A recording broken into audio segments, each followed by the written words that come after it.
이제 우리에게 허락하신 말씀을 읽겠습니다. 구약성서 미가 3장 8절에서 12절까지의 말씀입니다.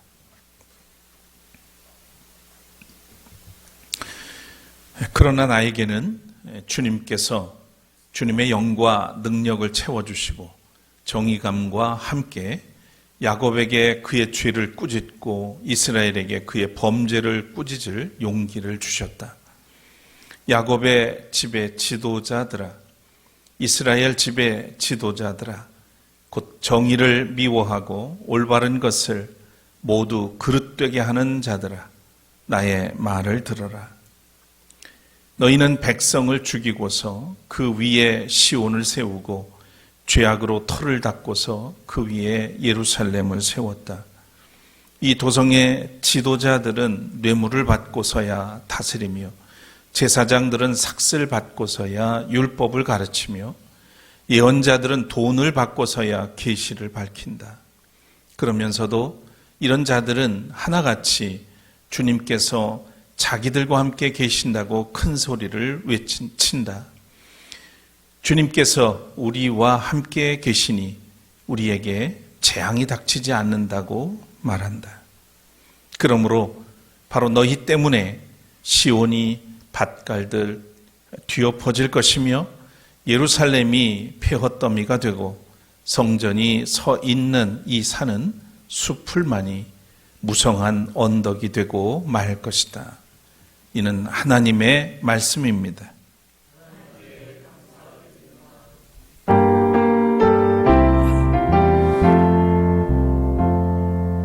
할렐루야, 할렐루야, 할렐루야,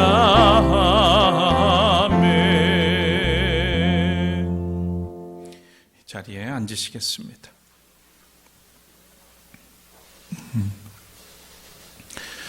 이맘때면 온통 단풍이 곱게 물들어야 하는 그런 시기인데 기온 상승으로 아마도 나무들이 좀 혼란스러운 모양입니다. 12월에 접어들었는데 나무는 아직도 물들지 못하고 있으니 말이죠. 지난주 창녕에 갔을 때도 거기도 뭐 단풍을 보기가 참 어려웠습니다. 내륙인데 요즘 우리 사회의 실정을 보고서 편히 잠들지 못하는 국민의 모습과도 다르지 않아 보입니다. 지난 10월 29일은 159명이 희생된 이태원 참사 2주기였습니다. 아직도 그때 희생된 젊은 영혼들은 지천을 떠도는 듯하고 유가족들은 피눈물로 거리를 떠돌고 있습니다. 그 누구도 책임을 지지 않았고 책임을 묻지 않았습니다. 마치 우연히 일어난 사고처럼 말이죠. 우리는 모두 대형 사고와 사회적 참사로 인한 트라우마가 치유나 또는 회복되지 못한 채 켜켜이 쌓여만 가고 있습니다. 국립정신건강센터의 신민영 국가 트라우마 센터장이 올해 6월에 발간한 트라우마 해방일지라는 책을 보게 됐는데 여기에 이렇게 써놨습니다. 트라우마는 소수에게만 찾아오는 특별한 불운이 아니라 누구나 살면서 한 번 이상 맞닥뜨리게 되는 인생의 불청객이다. 이렇게 말해요. 그러면서 나라마다 조금씩은 차이가 있지만 평생 한 번 이상 트라우마 사건을 경험하는 비율은 10명 중 8명에 이른다고 합니다. 중요한 것은 트라우마 사건 이후에 안전한 환경에서 주변 사람들로부터 공감과 위로를 받게 되면 회복의 과정이 아주 원활해진다고 합니다. 사회적 지지가 중요하다는 말이죠. 누구와도 나누지 못하면 이 트라우마는 과장되고 왜곡된 채로 내면의 화석처럼 굳어진다고 합니다. 우리가 열린 마음으로 서로 보듬고 위로하면서 지지할 때 트라우마를 치유하고 회복하여서 스스로 일어설 용기를 낼 수가 있습니다. 이처럼 사람이 사람답게 사는 세상을 열어가는 일은 그리스도인의 사회적 책임입니다. 오늘도 처음 마음으로 예배의 자리에 함께 하신 여러분들에게 주님의 평강이 함께 하시기를 빕니다. 먼저 찬양으로 영광 돌리겠습니다.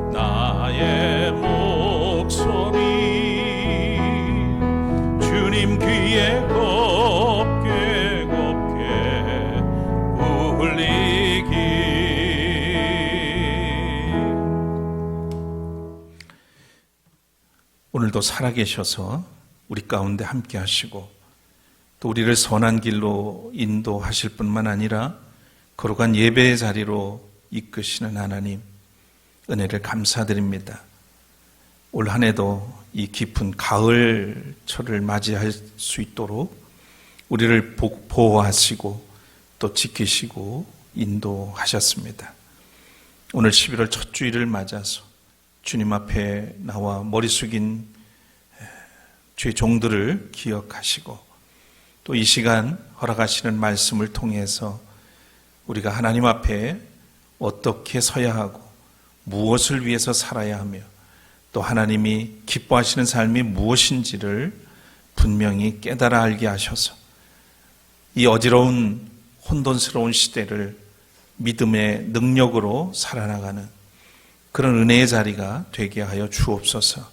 우리 한 사람 한 사람을 기억해 주시고 또 과거의 여러 가지 일들로 인해서 트라우마를 가지고 아직 치유받지 못한 채 살아가는 이들이 있다면 주님 이 시간 또한 말씀 가운데 역사해 주시고 치유되고 회복되는 은혜도 있게 하여 주옵소서.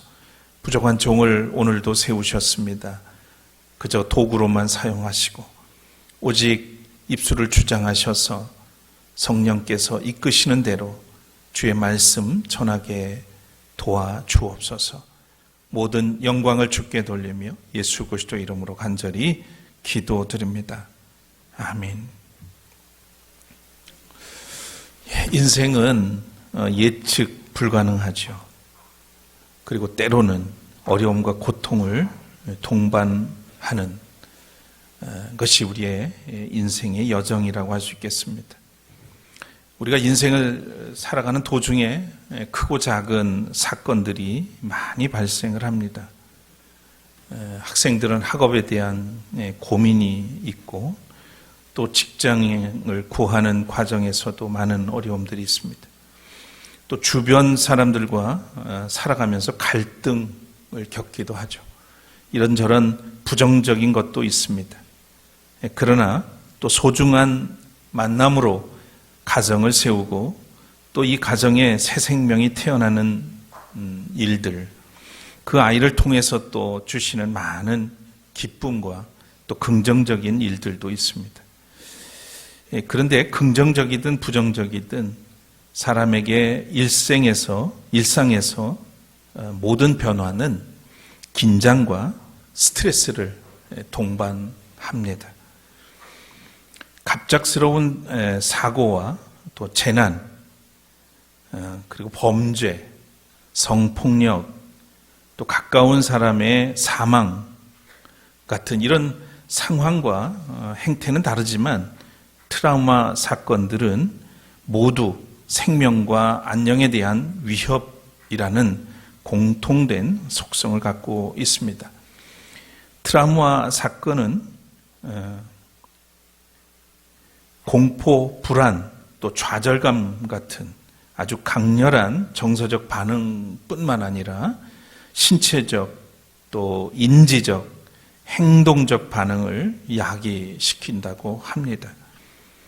이 트라우마 사건 중에서도 대인 간, 다른 사람들 간에 발생한 이 트라우마, 특히 부모, 자녀, 배우자, 또 연인과 같이 가까운 대상으로부터 가해지는 폭력, 학대 또는 방임은 당사자의 정체성에 심각한 위해를 끼친다고 합니다. 이런 사건은 대개 한 번으로 끝나기보다 오랜 시간 지속적이고 반복적으로 발생하는 경우가 많고, 아동기 학대나 가정폭력 또는 전쟁 포로처럼 피하기 어려운 상태에서 장기간에 걸쳐서 벌어지기 때문에 이것은 복합 트라우마라고 합니다. 오랫동안 다양한 방식으로 다양한 형태의 자극과 이런 학대를 당하게 되기 때문에 여러 가지 그런 트라우마가 형성이 된다는 거죠. 또 다른 한편으로 집단 트라우마가 있는데, 이것은 개인이 아닌 공동체 또는 사회 전체의 심리적 충격을 유발할 정도로 규모가 큰 사건을 말합니다. 예컨대 대형 재난, 전쟁, 테러, 인종학살 같은 것들이 이에 해당되겠죠. 우리가 겪어본 것보다도 역사적으로 잘 알려져 있는 이 홀로코스트는 가장 잘 알려진 집단 트라우마 중 하나로 역사와 인류에 지울 수 없는 흔적을 남긴 사건으로 지금도 여전히 많은 영화가 만들어지기도 하고 또 문학작품이 나오기도 하고 그런 것을 볼 수 있습니다. 우리 국민은 역사적으로 씻을 수 없는 여러 가지 집단 트라우마를 안고 살아갑니다. 일제강점기, 특히 위안부라든지 강제노역, 이것은 여전히 상처로 남아있고 해결되지 않은 일이기도 합니다. 또 6.25 한국전쟁, 그리고 유신독재 시대와 군부독재 시대의 계엄령을 통한 국가폭력이 있고요. 또 5.18 민주혁명 당시 군의 시민들 학살한 사건들, 또 세월호 참사, 또 이태원 참사 등으로 집단적 그리고 복합적 트라우마에 시달려 오고 있습니다. 세월이 많이 지났어도 국가적 차원에서 미비한 대처로 발생한 이 트라우마는 일상마저 힘들게 만듭니다. 요즘 온통 뉴스를 장악하고 있는 명태균 게이트를 통해서 드러나고 있는 부당하고 또 불법적으로 권력을 휘두르는 대통령 부부의 행각은 또다시 국민을 집단적 트라우마 속으로 몰아넣고 있습니다. 그러니까 우리나라가 이것밖에 안 되느냐 하는 이제 이런 자괴감과 여러 가지 트라우마에 빠지게 만드는 거죠. 앞에서 소개해드렸던 이 신민영 센터장은 이런 얘기를 또 썼습니다. 트라우마를 능숙하게 다루는 사람은 아무도 없다. 그러면서 누구에게나 트라우마는 낯설고 두려운 것이며 또 사람을 외롭게 만든다. 이렇게 말을 합니다. 경험해 보신 분들은 또 경험하고 있는 분들은 뭔 말인지를 설명 안 해도 충분히 공감을 하실 것이라 생각해요. 자, 우리는 과연 이 시대를 살아가면서 국민에게 집단적 트라우마를 제공하는 기득권 세력 또 권력을 쥔 사람들의 불의와 범죄에 대해서 마땅히 꾸짖을 용기, 또 그들의 불의에 대해서 저항할 용기가 있는가? 한번 물어보고 싶습니다. 우리 스스로에게 한번 생각해 봤으면 좋겠어요. 오늘 구원의 순례는 주전 720년경 미가라고 하는 예언가가 예언했던 예루살렘 무대로 순례를 하고자 합니다. 농민 출신 예언자인 미가는 중앙정치 무대에서 으스대면서 사는 그런 권력자들의 위선과 비리를 신랄하게 비판했습니다.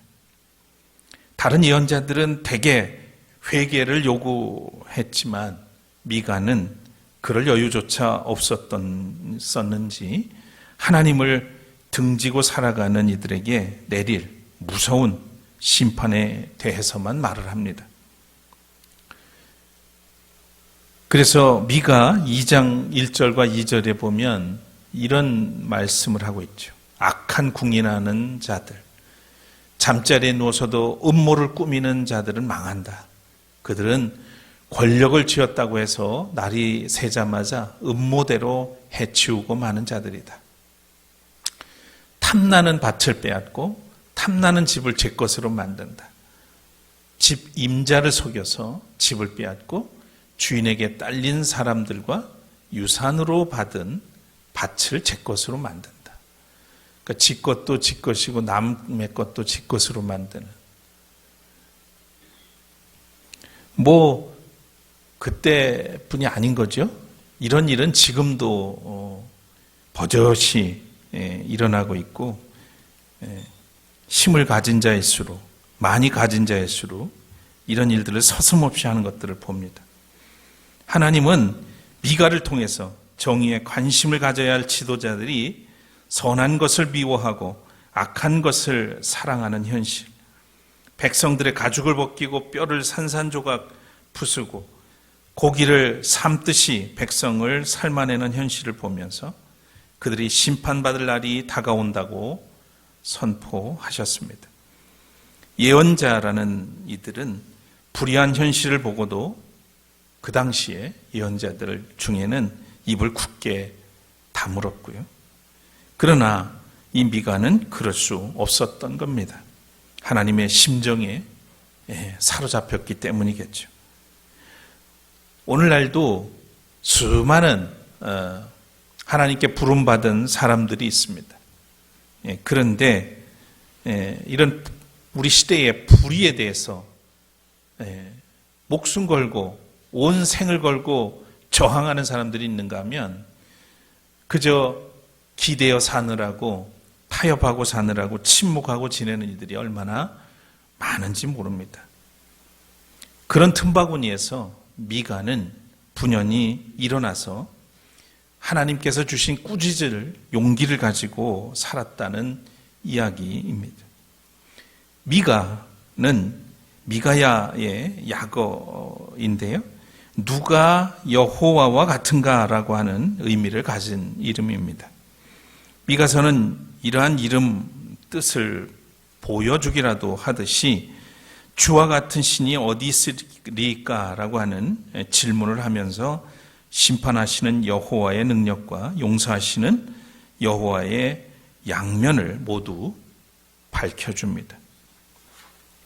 예언자 미가는 유다의 왕들, 그러니까 요담 그리고 아하스 왕, 히스기야 왕 시대인 주전 8세기 후반에 활동을 했고요.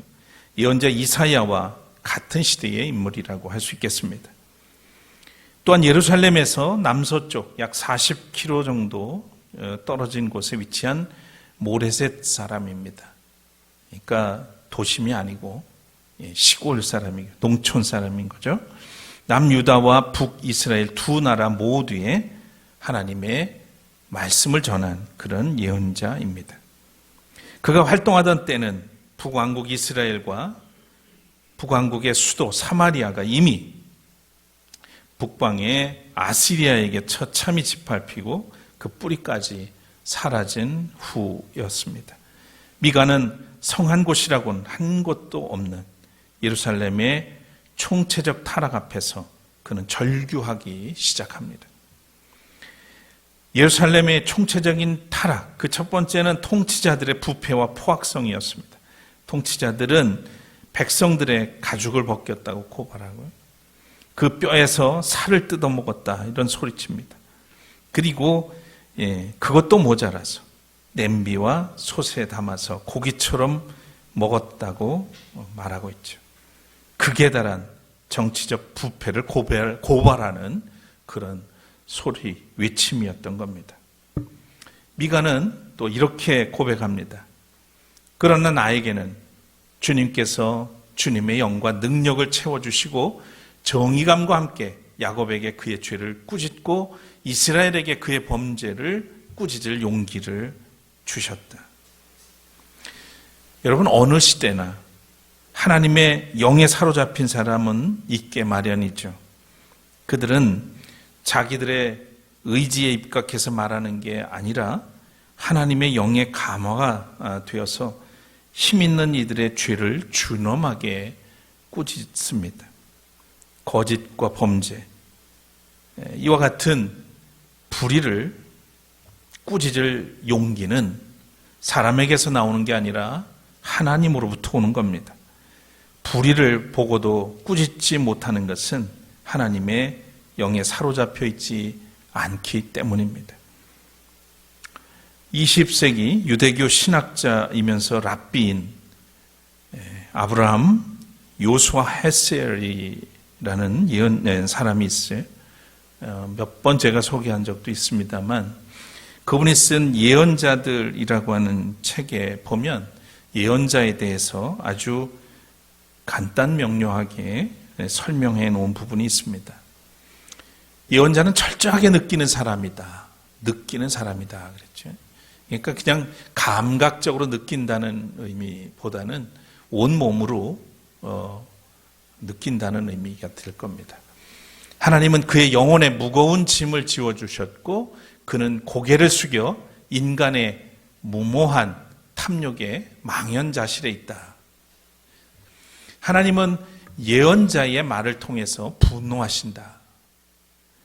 또 예언자들의 주장은 하나님과 인간 사이에서 엉거주춤하여 알쏭달쏭한 법이 없다. 그것은 마치 하나님의 가슴에서 쏟아져 나와 인간의 가슴 속으로 뚫고 들어가려는 듯 강요하고 앞으로 밀어붙인다. 그러니까 예언자는 한마디로 인간의 마음을 습격하는 자와 같다 이런 표현이 되겠습니다. 미가는 주님이 주신 꾸짖을 용기를 가지고 위선적이고 탐욕스러운 사람들과 맞섭니다. 그는 야곱의 집의 지도자들 또 이스라엘 집의 지도자들을 가리켜서 정의를 미워하고 올바른 것을 모두 그릇되게 하는 자들이라고 말을 하고 있죠. 그들은 백성을 죽이고서 그 위에 시온을 세우고 죄악으로 터를 닦고 그 위에 예루살렘을 세웠다는 겁니다.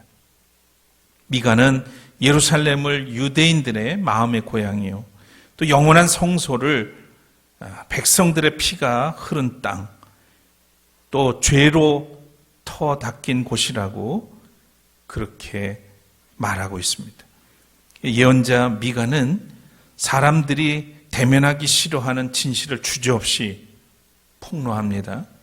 그는 시온은 이제 밭갈듯 뒤엎어질 것이고 성전이 서 있는 산은 숲을만이 무성한 언덕이 될 것이라고 말했습니다. 시온에 임할 심판은 바로 이 지도자들의 죄 때문입니다.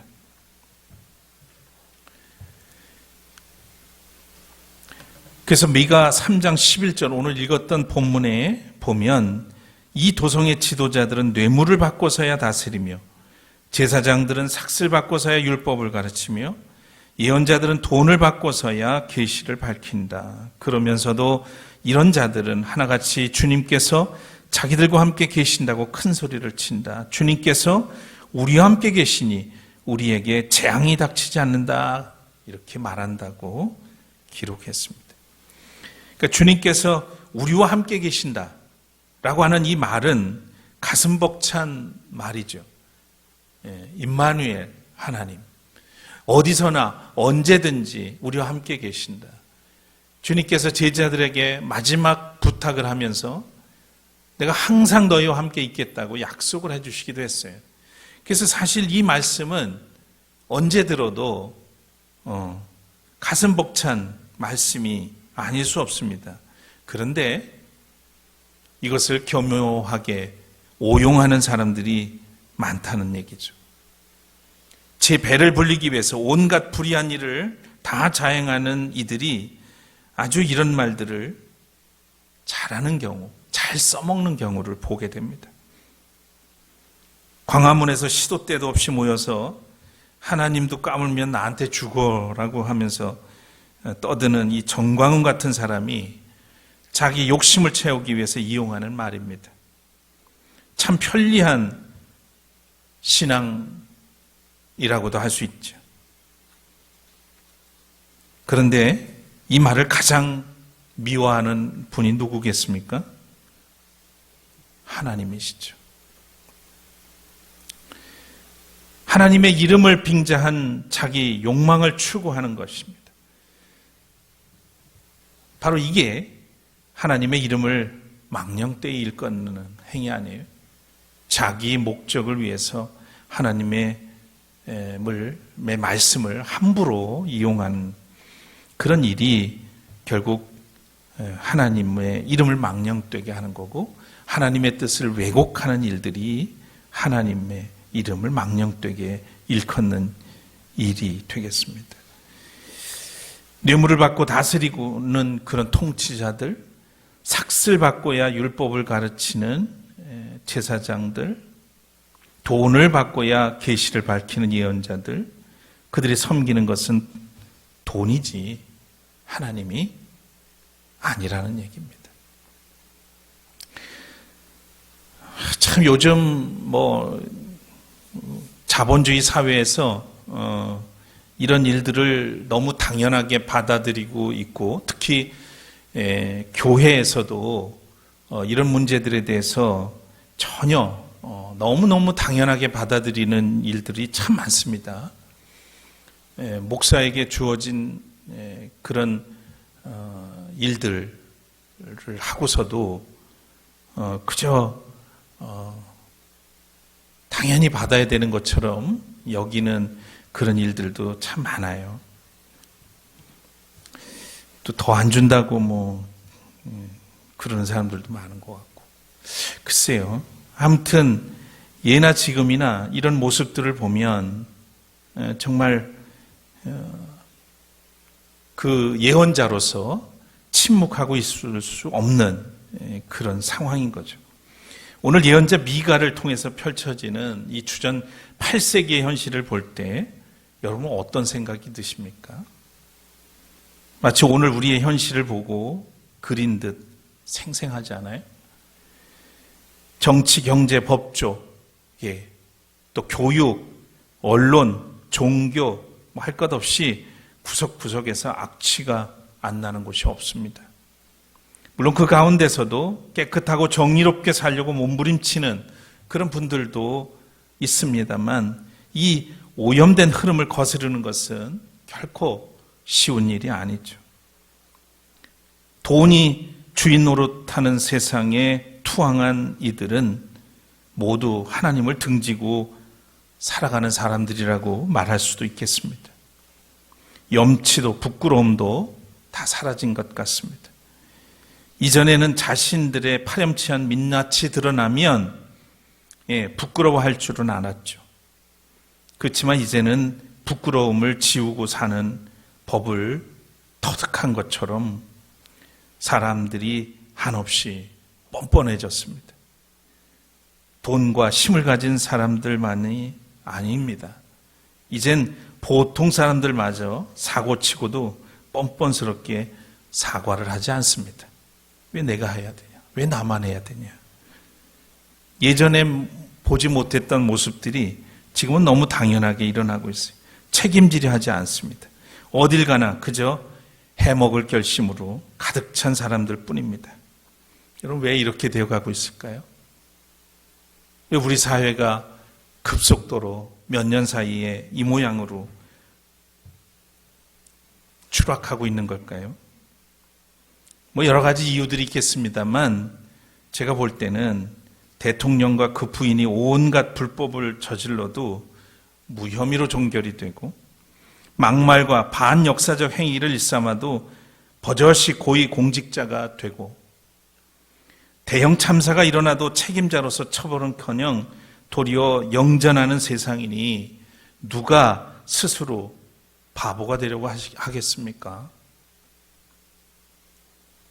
오래전 작고하신 박완서 작가가 했던 말로 기억합니다. 이제는 부끄러움을 가르치는 학원이 필요한 세상이 되지 않았는가? 지금 우리가 그리스도인으로서 하나님께 구할 것이 무엇일까요? 이 시대를 살아가는 그리스도인으로서 우리가 하나님께 한 가지 구하라고 한다면 여러분 무엇을 구하시겠습니까? 오늘 미가 선지자는 하나님께서 자기에게 불의를 꾸짖을 수 있는 용기를 주었다고 했습니다. 어쩌면 이 시대를 살아가는 우리에게 하나님께 구할 것은 불의를 꾸짖을 수 있는 용기일 겁니다. 물론 우리 자신에게 있는 불의가 있다면 그것도 벗어나야 할 용기가 필요한 것이고, 또 우리를 둘러싼 곳에 죄와 범죄와 거짓과 이런 불의가 있다면 이것을 분연히 일어나서 꾸짖을 수 있는 용기가 있어야 한다는 겁니다.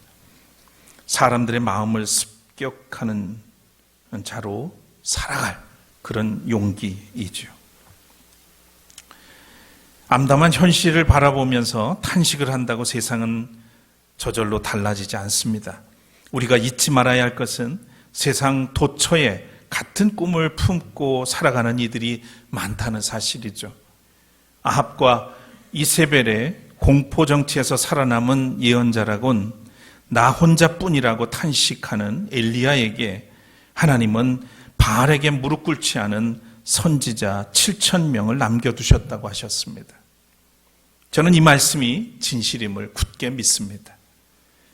겉으로 휙 둘러보면 참으로 암담합니다. 그런데 하나님의 시선으로 구석구석 다가가서 살펴보면 이곳저곳에서 아름다운 세상을 만들기 위해서 분투하는 사람들이 참 많습니다. 여러분도 그 중에 한 분이라고 저는 생각하고 있어요. 그토록 감당하기 어려운 트라우마를 안고서도 공의롭고 사랑스러운 세상, 하나님이 소망하시는 서로 환대하며 또 더불어 아름답게 살 수 있는 세상을 갖고 가는 분들이 있습니다. 세월호 희생자 유가족들, 또 이태원 희생자 유가족들의 발걸음을 우리가 보고 있지 않습니까? 그분들은 더 이상 국민의 위로와 동정을 받는 자리에 있지 않습니다. 불의를 꾸짖을 용기를 가지고 권력 앞에서 주눅들지 않고 세상을 바꾸는 분들입니다. 어쩌면 우리가 그분들에게 지금 빚을 지고 사는 것이 아닐까 하는 생각을 합니다. 예언자 미가는 길을 잃은 백성에게 토로합니다. 미가 6장 8절의 말씀입니다. 우리 함께 읽어보겠습니다. 너 사람아, 무엇이 착한 일인지를 주님께서 이미 말씀하셨다. 주님께서 너에게 요구하시는 것이 무엇인지도 이미 말씀하셨다. 오로지 공의를 실천하며 인자를 사랑하며 겸손히 네 하나님과 함께 행하는 것이 아니냐. 여러분 기억하셨으면 합니다. 우리가 하나님이 요구하시는 정의, 바로 정의로운 삶이면서 우리가 사는 이 사회를 공정하게 만드는 일입니다. 그리고 다음으로 이웃 사랑이죠. 그리고 하나님과 사람 앞에서 겸손하게 우리가 살아갈 때 하나님의 영으로 우리 안에 불의를 꾸짖을 용기를 충만하게 하십니다. 사랑하는 교우 여러분, 우리가 불의를 꾸짖고 선한 뜻은 부추기려 애를 쓸 때 우리 속에는 비바람에 흔들리지 않는 거목이 하나 꿋꿋하게 자랄 것입니다. 이제 우리 모두 주님의 도우심으로 신음하는 땅에서 불의를 꾸짖고 일어나 희망의 노래를 함께 부르는 그런 샘터 가족들 되시기를 축원합니다.